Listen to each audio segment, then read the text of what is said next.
представя Цанка Димитрова. Концертмайстор Златка Стефанова. Хормайстор Станка Аргирова.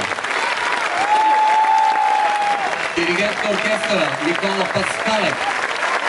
Концертмайстор Петър Захариев. Хореограф Катя Личева. Главен балетмайстор Георги Карабахчиев. Балетмайстори професор доктор Антон Антонов. Красимира Рашева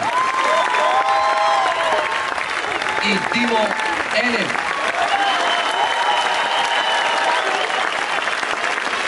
Главен художествен ръководител професор доктор Даниела Дженова.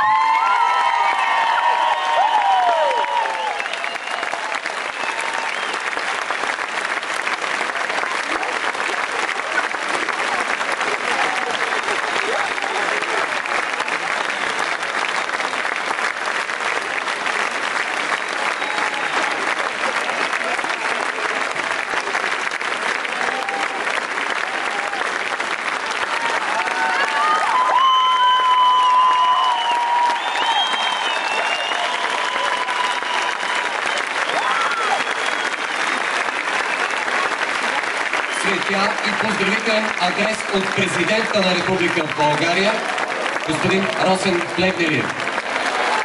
Уважаема госпожо Дженева, за мен е голяма чест и удоволствие да поздравя вас като хореограф и художествен ръководител и членовете на ансамбъл Тракия за юбилейната 40 годишнина. Уважаеми танцори, хористи и музиканти, уверен съм, че магията, която творите на сцената, е породена от истинска любов в сърцето на всеки от вас. Стъпвайки на сцената, вие омайвате и запленявате публиката. Правите ни по-щастливи и горди. Днес, когато живеем в Обединена Европа, всяка страна запазва облика си с неповторимото, което идва от вековните традиции и се пренася към поколенията. За нас, българите, това несъмнено е нашият уникален и запомнящ се фолклор. Приемете моите благодарности за това, че вече 40 години сте нашите посланници по света и оставяте незабравими впечатления с начина, по който представяте родината. Росен Плевнелиев, президент на Република България. Цветя и поздравителен адрес от председателя на 43-то Народно събрание на Република България Цецка Цачева. На всички изпълнители, настоящи и бивши, бъдете горди, че вашият творчески път се е докоснал до фолклорен ансамбъл Тракия. На добър час! Поздравителен адрес и цветя от инженер Иван Тотев, кмет на град Пловдив. От областният управител на област Пловдив. От господин Димитров, кмет на район Тракия. Поздравителен адрес и цветя от ректора на АМТИ, професор Милчо Василев. Ансамбъл Тракия получава кристално огърлие от Съюза на български музикални и танцови дейци за изключителен принос в българската музикална и танцова култура.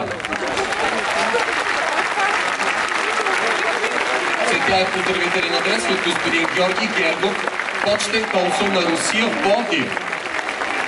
От община Раковски с кмет господин Иван Антонов. От община Челопеч с кмет господин Алексий Кесяков и международен фолклорен фестивал Златен прах, град Челопеч. От съвет по туризъм, град Пловдив и Тракийски туристически район господин Любозар Фротев. От група общински съветници от политическа партия ГЕРБ, град Пловдив. От Държавен куклен театър, град Пловдив. Винарска изба вила Винефера. От фирма Рефреш.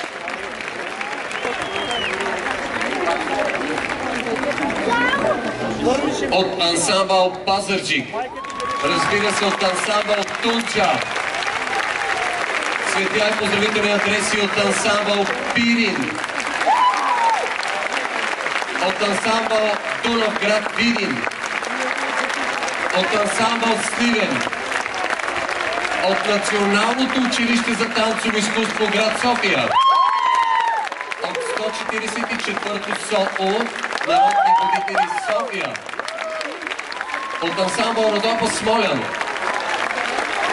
От Оркестъра за народна музика към Българското национално радио с диригент Димитър Христов. От ансамбъл Чинари София. От ансамбъл Странджа град Бургас. От ансамбъл Българе. От Национално училище по изкуствата Любомир Пипков град Плевен. От Северняшки ансамбъл за народни песни и танци Иван Валев град Плевен. От ансамбъл Загоре град Стара Загора. От ансамбъл Юначи и клуб Тракия град Стамболийски. От фолклорен танцов ансамбъл Добротица при Общински център Захари Стоянов град Добрич. От фолклорен ансамбъл Матески град Пловдив. От фолклорен танцов ансамбъл Рила. От танцов ансамбъл Аура град София. От Нуфи Широка лъка град Широка лъка. От фолклорен ансамбъл Антика България Сан Франциско.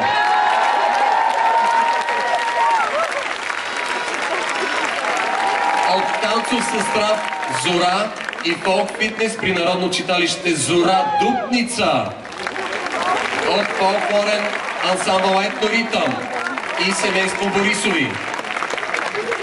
Народно читалище Васил Левски, село Бенковски. От фолклорен клуб Мегдана град Пловдив. От фондация професор Кирил Стефанов. От Дом на културата Пирот, Сърбия.